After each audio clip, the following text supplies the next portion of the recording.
Hey guys, welcome and welcome back to my YouTube channel Rajni Brajwasi blog. कैसे हो guys? उम्मीद करती हूँ आप सब लोग अच्छे होंगे, स्वस्थ होंगे, मस्त होंगे। मैं भी एकदम अच्छी हूँ। और कल ग्रहण हुआ था तो आप लोगों को पता है ना, ग्रहण के बाद में कितना सारा काम फैल जाता है। तो सुबह मैं सबसे पहले उठी थी, आज करीब 5 बजे उठी थी। और 5 बजे उठने के बाद में पहले सबसे पहले नहाई। नहाने के बाद में ही फिर चाय बनाई, क्योंकि रात का ग्रहण हुआ था ना, उसके बाद में किसी भी चीज़ को बिना नहाए छू नहीं सकते ना, इसीलिए। तो सबसे पहले मैं नहाई, नहा धो के फिर मैंने अपने चाय वगैरह बना के लेके आई। और चाय बनाने के बाद में फिर पूरा धुलाई वगैरह का काम होता है ना, क्योंकि ऊपर से लेके नीचे तक 4-5 मंजिल का सब सीढ़ियाँ और पूरा एक भी कोना नहीं रहता जहाँ से धुलाई झाड़ू पोंछा ना हो, क्योंकि ग्रहण के बाद में ऐसा ही होता है, सबको अच्छे से साफ़ करना होता है। तो अभी मैं आई हूँ ऊपर वाले रूम की सफाई करने के लिए। तो यहाँ की बेडशीट, अब मैं नहा ली थी तो नहाई हुई बिना धुले कपड़ों के हाथ नहीं लगा सकती ना, तो इसीलिए मैंने पॉलीथीन लगा ली अपने हाथों में। और उसके बाद में ये बेडशीट उतार के और धुलने के लिए डाल दी है। मशीन में डाल दूँगी तो अपने आप चलती रहेगी। और अभी करनी है मुझे सफाई इस रूम की, झाड़ू पोंछा, बाथरूम वगैरह, ऊपर छत वगैरह की सब कुछ करना है। क्योंकि ग्रहण का ये होता है ना, कहीं भी कुछ भी कोई भी जगह ऐसी नहीं रहनी चाहिए जहाँ पे झाड़ू पोंछा या फिर ऐसा नहीं हो पाए, ऐसी जगह। तो गेस्ट रूम की सफाई तो मैं बहुत कम करती हूँ, मतलब 4-5 दिन में एक दिन करती हूँ। लेकिन अभी ग्रहण हुआ है, ग्रहण की वजह से फिर सफाई कोई कोना नहीं रह जाए, इसीलिए अभी मैं इसकी सफाई करने आ गई पहले। बाकी मेरे रूम में अभी बच्चे सो रहे हैं, क्योंकि ज़्यादा टाइम नहीं हुआ है, अभी यही 6-6:30 का टाइम हुआ है। क्योंकि अभी मैं काम कर रही हूँ और थोड़ा थोड़ा करके पता ही नहीं चला कब 6 बज गए। और आज कल से पितृपक्ष स्टार्ट हो गया, तो फिर पितरों का खाना भी निकलेगा डेली का, तो वो भी करना है। वो तो ये लगा लो आज बच्चों की छुट्टी है, क्योंकि डीएम की तरफ से आदेश चल रहे हैं, तो बच्चों की छुट्टियां चल रही हैं। वरना सुबह सुबह पूरा घर का काम हो जाता, झाड़ू पोछा साफ़ सफाई का।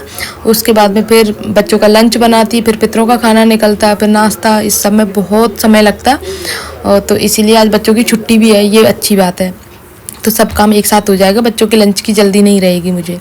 तो यहाँ पे जो अटैची रखी हुई थी ना गाइस, इसको मैं बॉक्स में डाल दूँ, वरना बाहर रखी गंदी हो जाती है। उसके बाद में फिर झाड़ू पोछा करूँगी अपने रूम का, मतलब गेस्ट रूम का। ये पतिदेव ने डंबल मंगवाए थे अपने लिए एक्सरसाइज करने के लिए, सारी ऑनलाइन मंगवाए थे कि एक्सरसाइज करनी है, लेकिन टाइम नहीं मिल पा रहा। जब से मंगाए हैं तब से टाइम नहीं मिल रहा।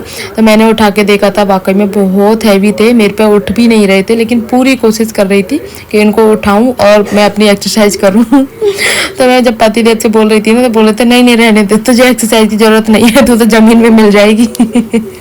ये चीज़ तो है, मुझे गॉड गिफ्ट मिली है कि हाँ, मुझे एक्सरसाइज वगैरह कुछ भी ऐसा करने की ज़रूरत नहीं है। मैं कितना भी मीठा खाऊं, बाहर का खाऊं, घर का खाऊं, कुछ भी खाऊं, मेरा वजन नहीं बढ़ता है, ऐसा ही रहता है। आफ्टर सिजेरियन, 2 सिजेरियन होने के बाद में भी मेरा वजन नहीं बढ़ा है। तो मुझे नहीं लगता कि अब लाइफ टाइम कभी भी मेरा वजन बढ़ेगा। वैसे मैं अपने आप में फिट हूँ, परफेक्ट हूँ। मुझे अच्छा लगता है कि इससे ज़्यादा वजन नहीं चाहिए मुझे अपना। ये रूम मुझे अच्छा तो लगता है, मतलब, लेकिन शिफ्ट इसलिए नहीं हो पाती इस रूम में क्योंकि 1 मंजिल चढ़ना पड़ता है। ऑलरेडी किचन से 1 मंजिल मेरा रूम है, इसके लिए मुझे 2 मंजिल चढ़ना पड़ेगा। तो फिर मेरे लिए ही दिक्कत हो जाएगी बार बार उतरने चढ़ने में, क्योंकि किचन के लिए तो मुझे आना जाना ही पड़ता है और हर चीज़ के लिए आना जाना पड़ता है। इसीलिए फिर ये रूम गेस्ट रूम की तरह ही रहता है, तो इसमें शिफ्ट नहीं हो सकती। पतिदेव कई दिन से सोच रहे हैं कि मैं स्टार्ट करूं ये एक्सरसाइज वगैरह, लेकिन नहीं हो पा रहा है। कभी कुछ हो जाता है। और फिर दूसरी बात, स्वरा की इस टाइम पे तबीयत ख़राब चल रही है, तो इस वजह से ना काफ़ी लेट तक जगना होता है और फिर सुबह नींद नहीं खुलती है।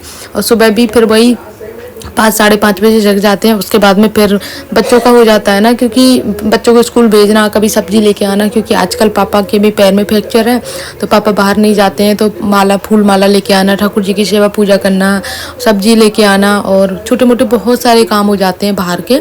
तो सुबह सुबह पतिदेव 1-1.5 घंटा लग जाता है उस सब में ही, फिर 1 घंटा पूजा में लगता है, तो फिर एक्सरसाइज के लिए टाइम नहीं मिल पाता। और फिर उसके लिए और जल्दी उठना पड़े तो फिर नींद पूरी नहीं होती है, क्योंकि जेंट्स लोगों का ये है ना कि पूरे टाइम शॉप पे रहते हैं। तो फिर हम लोग तो ये है कि दिन में थोड़ा आराम भी कर लें, लेकिन जेंट्स लोग नहीं कर पाते हैं। तो नींद तो कम से कम 6 घंटे की प्रॉपर मिलनी ही चाहिए, तो वो 6 घंटे की भी नहीं मिल पाती है। लिटरली 6 घंटे की नींद नहीं मिल पाती है, क्योंकि रात को सोने के लिए 11 तो आम बज जाते हैं।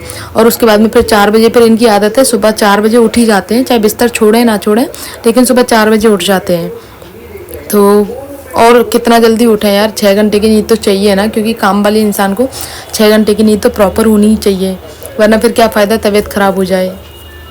डस्टिंग वगैरह सारा कुछ हो गया इस रूम का, अब सिर्फ मुझे पोंछा लगाना बाकी है, तो मैं पोंछा लगा देती हूँ।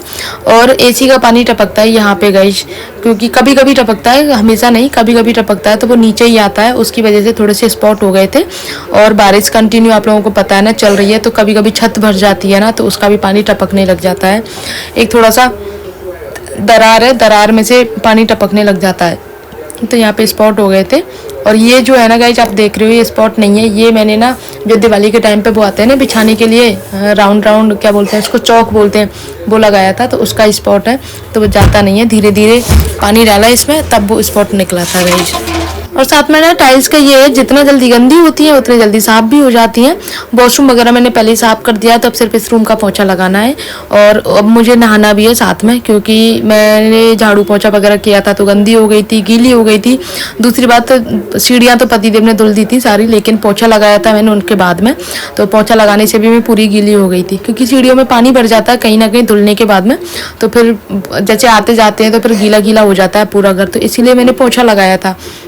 और किसी ना किसी चीज़ को मैं टच कर रही थी, टच करने का मेरा मतलब ये है कल की बिना धुली चीज़ों को, तो इसलिए भी नहाना ज़रूरी है, क्योंकि पितृपक्ष चल रहे हैं तो खाना निकलता है पितरों का, तो मुझे ही बनाना है, तो इसीलिए साफ़ सफाई का बहुत ध्यान रखना है। तो अभी मैंने सोचा अब गंदी तो हो ही गई हूँ पूरा, और बच्चों को भी टच किया था, क्योंकि बच्चे नहाए नहीं हैं अभी, और मैं नहा ली थी सबसे पहले, तो बच्चों ने भी मतलब थोड़ा थोड़ा हो ही जाता है ना, कितना भी बच्चों फिर भी, इसीलिए मेरा नहाना ज़रूरी है गाइस। तो इस रूम का काम हो गया है कंप्लीट यहाँ पे। अब मैं इसमें पैरदान वगैरह डाल देती हूँ और फिर चलते हैं गाइस नीचे वाले रूम में, देखते हैं नीचे क्या हो रहा है। इसमें भी मुझे कम से कम 1 घंटा लग गया था गाइस सफाई करने में, क्योंकि वॉशरूम वगैरह भी साफ़ किया था इसीलिए। तो गाइस जब नीचे आके देखा तो हर्षित महाराज हमारे उठ गए थे, और स्वरा अभी तक सो रही है। स्वरा की तबीयत ख़राब रहती है ना, इसीलिए लेट तक उठती है, रात को बीच में कई बार उठती है, तो सुबह इसको आराम से सोने देती हूँ। और फिर इन दोनों को नहलाना भी है, जल्दी नहला दूँगी, क्योंकि फिर पूरा ऐसा रहेगा ग्रैंड का पूरा घर, इसीलिए साफ़ सफाई तो हो ही रही है, साथ में इनको भी नहला दूँगी। अभी मैं इसको उठाऊंगी, पहले सबसे पहले इसको दवाई देनी है, उसके बाद में आगे के काम होंगे। और मैं आप लोगों को कपड़े दिखा दूँ गाइस, इतने सारे कपड़े अभी पड़े हुए हैं, कुछ मशीन में चल रहे हैं, कुछ मैंने सुखा दिए हैं, क्योंकि लाइट का इंतज़ार कर रही हूँ, तो छत पे भी सुखा के आने हैं, देखना है कि कैसे कैसे कपड़े सूखेंगे। बहुत सारे कपड़े हो गए हैं, और मुझे देखो पिंपल भी हो गया है यहाँ पे, तो देखते कोई बात नहीं, पिंपल का तो ये है आता जाता रहता है। बाकी अभी मैं कर लेती हूँ काम अपने रूम का, क्योंकि ऊपर वाली मंजिल का कंप्लीट हो गया है, फिर नीचे भी चलना है गाइस, तो अभी कर लेते हैं अपने रूम का काम। तो सबसे पहले तो मैंने बच्चों को नहलाया, बच्चों को नहला के मैं इनको तैयार कर दिया है। अब फिर मैं उसके बाद में मैं नहा के आई, अभी मैं दोबारा नहा के आई हूँ। एक सुबह नहा के आई थी 5 बजे, और अब 8 बजे नहा के आई हूँ। आई थिंक 8 बज गए हैं इस टाइम पे। तो पतिदेव बाकी रह गए हैं नहाने से, सब लोग नहा लिए हैं। पतिदेव इसलिए क्योंकि दुकान वगैरह धो के आए थे नीचे से, तो क्योंकि ग्रहण का रहता है ना पूरा, इसीलिए पूरा नीचे से दुकान के आगे से जगह वगैरह सबको धो के आए थे आगे से रोड पर, तो इसीलिए उनको टाइम लग गया। तो यहाँ पे अभी मैं अपनी चोटी वगैरह बना लेती हूँ, फिर मैं अपनी बेडशीट बिछाऊंगी इस वाले रूम की। और ये मेरे पीछे लगा हुआ था किस चीज़ के लिए, क्योंकि इसको इसके पापा ने बोल दिया था कि आज स्कूल जाना है तुझे, तो बस इसीलिए चिढ़ रहा है ये।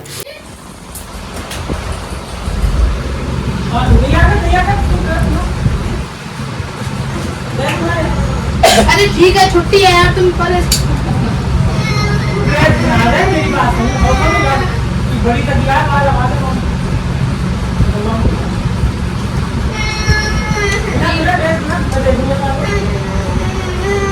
ठीक है, छुट्टी है यही कर रहा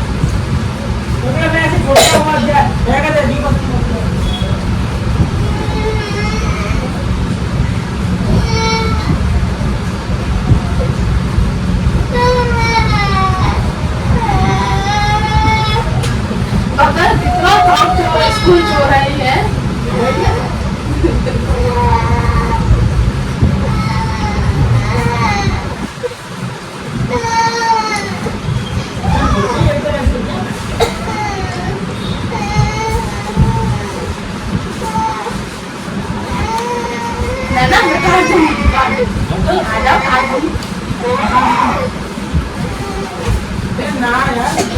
अरे रुक जा,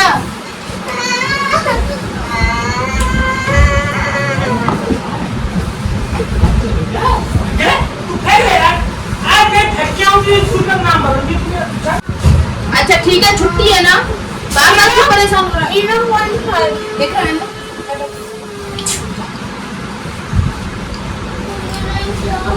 बाहर मत जाना। इन बच्चों के चक्कर में मैं पिस जाती हूँ। बच्चों की मानूँ तो दिक्कत, इनके पापा की मानूँ तो दिक्कत, मैं तो पूरी तरह से फंस जाती हूँ। कल शाम को भी ऐसे ही हुआ था। स्वरा को मैंने पढ़ने के लिए, मतलब इसके पापा ने पढ़ने के लिए बोला था, और फिर मुझे बुला के बोली थी मम्मा मैं दिन में पढ़ी थी, तो मैं थोड़ा सा मैंने बोल दिया था चल ठीक है। इसके पापा को गुस्सा आ गया था तो इसको बैठा दिया बिल्कुल, पढ़ने बैठ, और नीचे मुझे डांट पड़ गई, तूने शिकायत करी है, अम्मा बाबा ने बोल दिया तूने शिकायत करी है स्वरा की, इसलिए उसमें डांट पड़ रही है। अरे भाई मैं क्यों शिकायत करूँगी, मैं तो मतलब ये है कि मेरा मतलब ये गुस्सा मैं करती हूँ, लेकिन मेरा 2 मिनट में गुस्सा ख़त्म हो जाता है। लेकिन इसके पापा का गुस्सा बहुत तेज है, जो मुझे भी बहुत डर लगता है इनके गुस्से से। तो सही 1 घंटे तक, आधा घंटे तक स्वरा को उठने नहीं दिया था कि नहीं यहीं बैठ जा, अगर नहीं पढ़ना मत पढ़, लेकिन यहीं बैठी रहेगी, कहीं नहीं जाएगी। क्योंकि इनका ये है कि मोबाइल देखते हैं, तो फिर मोबाइल देखते हैं तो फिर गुस्सा आता है। तो गाइस अभी मैं आ चुकी हूँ किचन में, और आज पितरों का खाना निकलेगा, तो बस वही खाने की तैयारी कर रही हूँ।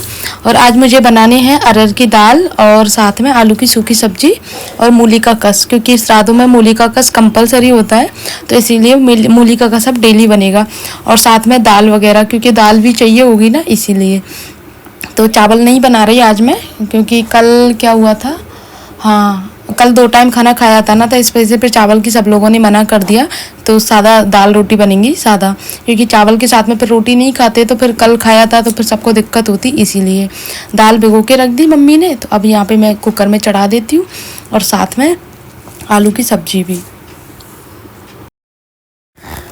तो गाइस एक तरफ जब तक मेरी दाल बन रही है, तो मैं दूसरी तरफ मूली का कस बना लेती हूँ। और मूली एक ही है, तो मम्मी बोल रही थी एक ही बहुत है मूली का कस, क्योंकि कल बन गया था 2-3 मूली का, तो खाने वाले है नहीं, सिर्फ मम्मी और पतिदेव 2 ही हैं। पापा थोड़ा सा लेते हैं मूली कस, मैं खाती नहीं हूँ, बच्चों को दूंगी नहीं, क्योंकि खांसी हो जाती है बहुत जल्दी, और ऑलरेडी खांसी हो रही है।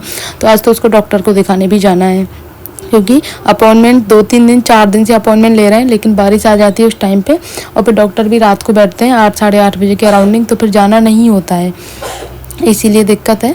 और तब तक उसकी वैसे दवाइयाँ चल रही हैं, डॉक्टर से बातें करके पूरा जब दवाइयाँ आ रही हैं उसकी, लेकिन फ़ायदा तो है, कम फ़ायदा है, लेकिन प्रॉपर डॉक्टर को दिखा के तब फ़ायदा मिलेगा। तो यहाँ पे गाइस मूली का कस बनाने के लिए मैंने 1 मूली कस ली, देन उसके बाद में आधी हरी मिर्ची डाल दी, क्योंकि आजकल हरी मिर्ची बहुत तीखी आ रही हैं, बारिश की मिर्ची है ना, इसीलिए। और उसके बाद में फिर आधा नींबू निचोड़ दूँगी, आधा नींबू निचोड़ के 1 टमाटर मीडियम साइज़ का, फिर उसमें नमक और थोड़ा सा भुना हुआ जीरा। तो इस तरह से हमारा मूली का कस बन के रेडी हो जाएगा गाइस।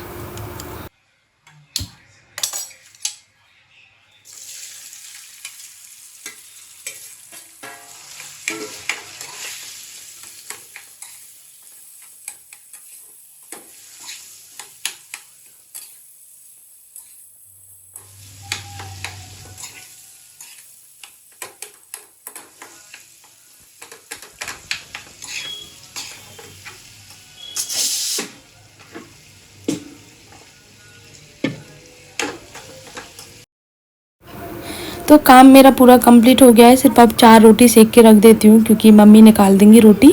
अभी राधे काम कर रही है, जब काम हो जाएगा कंप्लीट तो फिर मम्मी अपना जो पितरों का खाना निकलता है वो निकाल देंगी। तो साथ में दाल में भी तड़का लगा रही हूँ, और सारी चीज़ें मैंने पहले बना के रख ली है। तो पतिदेव अभी खा के ही जाएंगे खाना, क्योंकि बोल रहे थे कि दाल वगैरह ना टिफ़िन में ख़राब हो जाती है, लिटरली ख़राब हो जाती है। अब की सुबह जल्दी, क्योंकि 15 दिन पितरों के उसमें पितृपक्ष में 15 दिन जल्दी खाना बन जाएगा, और जल्दी खाना बनने की वजह से नाश्ता करने के बाद में फिर वही टिफ़िन जाता है 1-1:30 बजे। तो तब तक तो क्या है, दाल थोड़ी सी टेस्टलेस हो जाती है, तो इसीलिए बोल रहे थे मैं गर्मा गर्म सुबह ही खा जाया करूँगा, क्योंकि खाना तो मैं बना ही लेती हूँ भूख लगाने की वजह से, क्योंकि जब तक नाश्ता नहीं करेंगे जब तक खाना नहीं निकलेगा, तो इससे अच्छा मैं खाना ही तैयार कर लेती हूँ साथ में। तो अच्छी बात भी है कि सुबह सुबह खाना खा लेते हैं आराम से, फिर जब भी मुझे दोपहर को बनाना होगा कुछ भी 4 बजे, तो मैं चाय के साथ में कुछ भी नाश्ता हल्का फुल्का बना दिया करूँगी। तो मम्मी यहाँ पे बोल के गई थी कि एक वो भी लगा देना, क्योंकि बेसन अंदर के लिए तो मैंने बोला ठीक है, अभी मैं सफाई कर रही हूँ किचन की पूरी स्लैब की, तब मैं लगा दूँगी वो।